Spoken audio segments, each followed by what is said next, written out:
Well, it's that time of the year again. Everything's turning to mud, and I'm tired of my tires on every piece of equipment I own getting caked in mud, and the tracks of the mini skid and the excavator getting packed full of mud.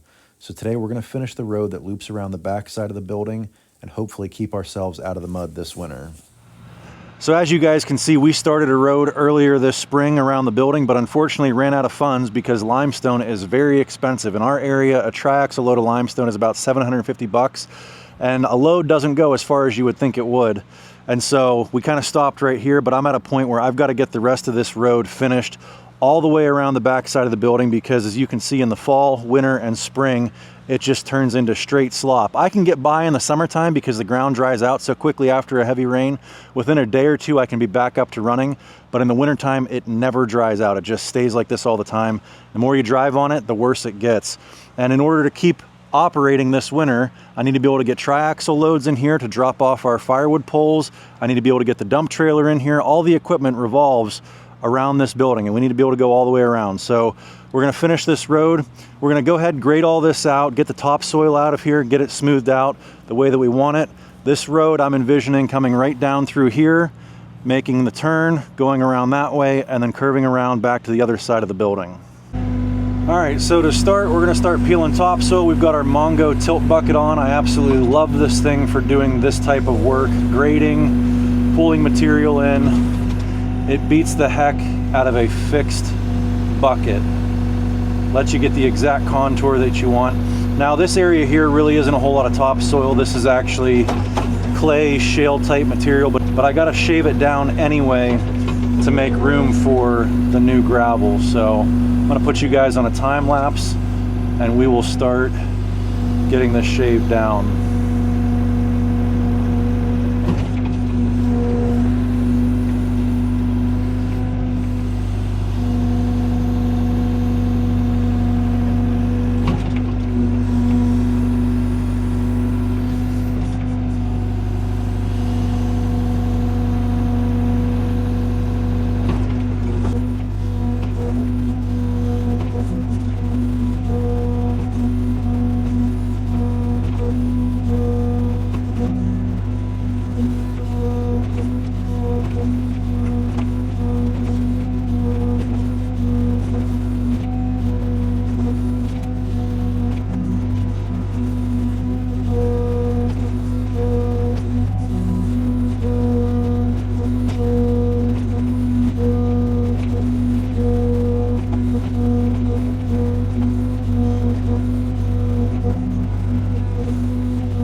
Well, we hit our first little slowdown. Topsoil here is a little thicker than I thought it was going to be.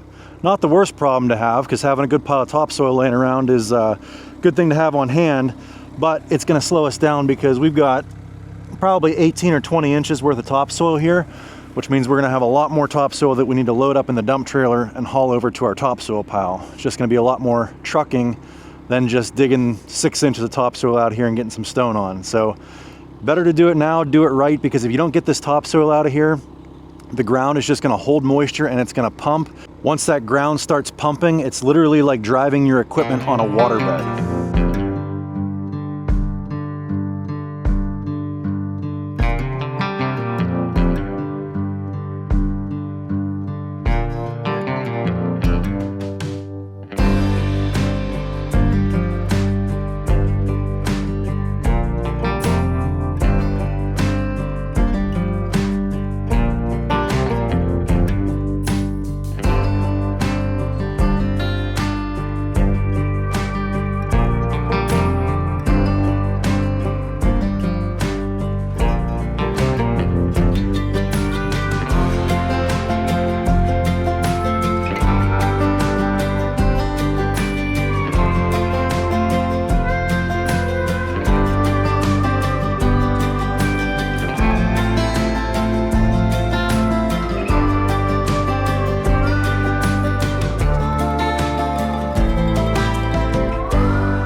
All right, so we've got the road all cut in now, all the topsoil removed. Brought the dump trailer in the truck, drove around the building a couple times to make sure that the corners we put in would be wide enough to clear it with a trailer hooked up. And as you can see, I probably overdug a little bit over on this outside corner. Probably should have dug it maybe a little bit wider on the inside corner. You can see the tracks of the truck and the trailer, but this will give you an idea. Man, I'll tell you what, the topsoil was super deep right here. You can see, you know, right there, we were probably every bit of 24 inches deep there. And then it got shallower and shallower. The ground got firmer and firmer, less down. So this area went a lot faster. I didn't have to dig out nearly as much material. And yeah, so then we just wrap right around that way. Right here, there really wasn't a lot of topsoil to begin with because all this had been previously excavated when we did the barn. But what a pile of topsoil we have. And this is, like I said before, good stuff to have on hand. I go do jobs for other people, or if I need it for my own personal use, I don't have to go out and buy any topsoil. I have a massive pile here, and this is really good looking stuff. But because we took out all of that topsoil, we've got to build it back up. Otherwise, this road here is going to end up being a river for water. We want to make sure that we build it up so that it sheds water off and doesn't attract water. So we took out, oh, I don't know, probably 16 dump trailer loads of topsoil, which means we need to bring at least 16 dump trailer loads of fill material back in here, good road-based material, which would get pretty expensive if I was going to go out and try to buy all that stuff. So I think I'm going to try to source it myself. I've got the equipment, I've got the excavator, I've got the dump trailer. We're going to go ahead and dig a borrow pit, see how much shale we can get put back in here before we start ordering limestone to top dress. Now I almost forgot the most important part, the geomat or driveway fabric that's going to go underneath all of this shale. I've got some stakes here. We're going to go ahead and stake it down so we're not fighting with the wind.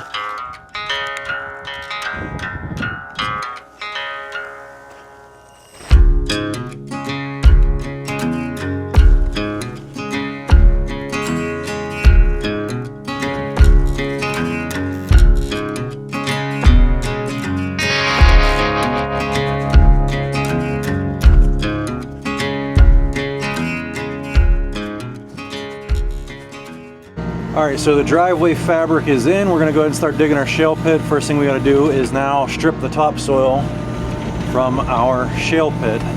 This will be nice to have. This will make for a good burn pit and a good place to get rid of all of my scrap, sawdust, all that stuff. I'll just be able to bring it over here and burn it.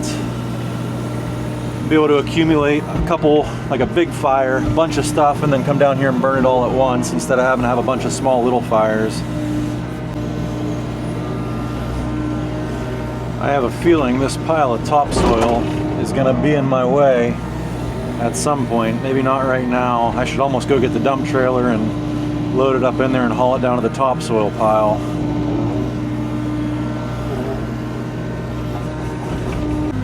All right, we got our topsoil stripped out of here. Let's go ahead and start hogging some shale. Yeah, I can already tell this is digging hard. This is the good stuff right here.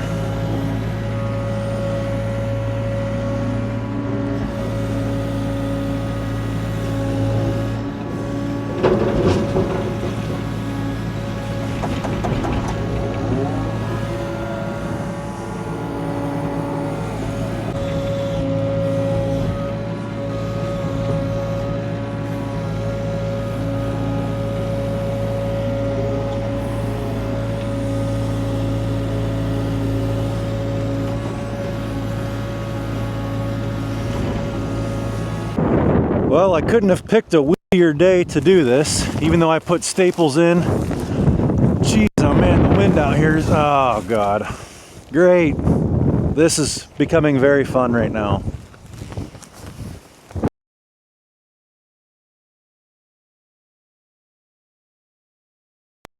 Okay, now that that's fixed, now I'm gonna go get the dump trailer, try to get some material on there and hold it in place.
All right, so we got our base rock in, and you're about to watch this triaxle dump truck get buried up to the axles.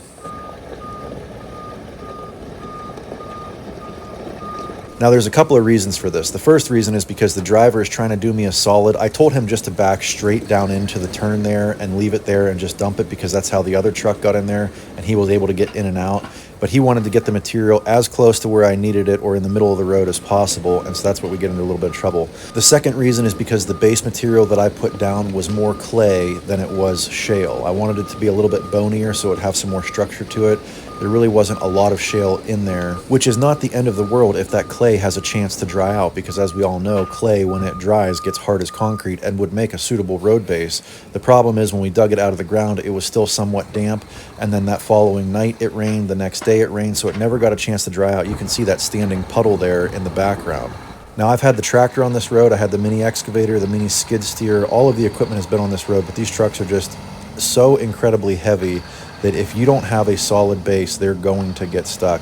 I tried pulling him out with the excavator. Luckily, he did bring a second truck with him because they had delivered 2 loads, and the second truck wasn't able to pull him out. The excavator wasn't able to pull him out, so we decided to dump half of the load and then try to pull him out.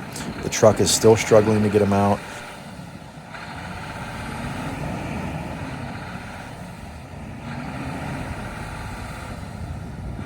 So then I hopped in the mini excavator and pulled all of that material out that he had dumped and got it spread out somewhat even so that we could try to pull him backwards out of the rut that he was in.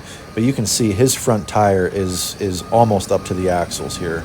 And once we get him moving, it's going to not be a problem, but it's just getting him out of the rut that he's in is what we're fighting against because he's buried so far down.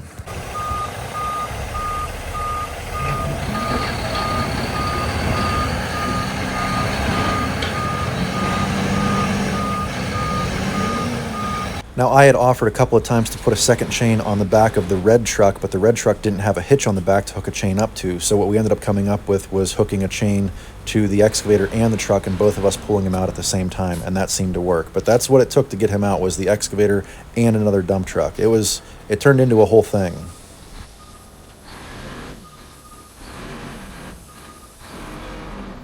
Well, it's a good thing we got the dump truck out of here when we did. Probably an hour or 2 after he pulled out of here. As you can tell, we got some snow. Now I can already see the comments rolling in. Adam, just own it. You built a road. And I do agree to a certain point. That base material that I originally put down, I was a little questionable on it to begin with. It wasn't locking together as much as I wanted to. Like I said, when I was digging it out of the hole, it was a lot more clay than shale. When we dug a borrow pit before to take up to our garage addition up there for the driveway, that was really good shale. But in the pit that I just dug, there was only maybe a foot or 2 of shale. So when I first started digging, said, oh yeah, that's the good stuff. It was, but probably 6 feet under that was, you'd be hard pressed to find a rock in that stuff. It was mostly all clay. Like I said, not the end of the world if you can get it to dry out and track it in and lock it in, and then get some top coating material on top of it. That way water will shed off of it and it'll stay dry and firm underneath as your base layer. But I think what we just ran into here was bad time of year, bad timing with the rain, the snow. It was moist when it came out of the ground, and immediately after we put it down, it was starting to dry out for a couple hours, and then it rained overnight. Rain the next day, and then snow, and so it just never got a chance to dry out and kind of lock together the way that I wanted it to. Like I said, I had the excavator, the tractor, all of the equipment was on it, and I could see it pumping a little bit, but man, you get a triaxle load of stone on there with 20 or 22 tons in the bed. If there's any weakness at all in that road, it's going to find it. So what I wanted to have happen was I wanted that truck driver to just back right down here to this corner, dump his load, and get out of here, because I know the material we put in here was a little bit firmer. I knew the softest spot was down in here. And I almost said something to him when he was backing down there and I saw him making the corner, because I knew he wanted to get the material as close to where I needed it as possible. And I almost stopped and said, hey, just leave it up here, it's fine. But I had a little bit more trust in him than I should have. I thought, well, maybe he knows his truck better than I do. He's probably watching his tires, seeing how much it's sinking in, and he knows where that truck's limits are. And sure enough, it just, really the biggest problem was the front axle. The front tires right here, you can see, just dropped right in. And once he was down in this hole here, that was the biggest thing holding him from getting out. His back tires weren't that bad. It was the front tires, trying to get them either up this way or up that way. So yeah, not much I can do right now. No crying over spilt milk. We're just gonna go ahead and wait for a couple of dry days, get in here, smooth out all the ruts, get everything leveled back out, and then start trying to work that limestone that we just had brought in. I did get 2 truckloads. Probably gonna need at least 1 or 2, maybe 3 more to really bridge over top of this. The whole idea is, yeah, if that clay gets wet, it's not good. But the idea is you top dress it with that limestone and then all that rainwater will shed off of it and never make it down to the clay. Yeah, wait for some dry weather, get back after it. Yeah, bad time of year. I was hoping to get this project wrapped up before the snow flew and we just missed it by a couple of days. If you've got any suggestions for me on where to take this project from here, I'm all ears. Right now my plan is let it dry out, smooth it out, put the limestone on top, and just let it continue to dry out. But I'm curious to hear from you guys. Do you think that I need to dig out all of that clay that I put down there, or if it dries out, is it gonna be fine? Hope you guys enjoyed this one. If you did, give me a big thumbs up, click that subscribe button, and we'll catch you on the next one. Thanks for watching.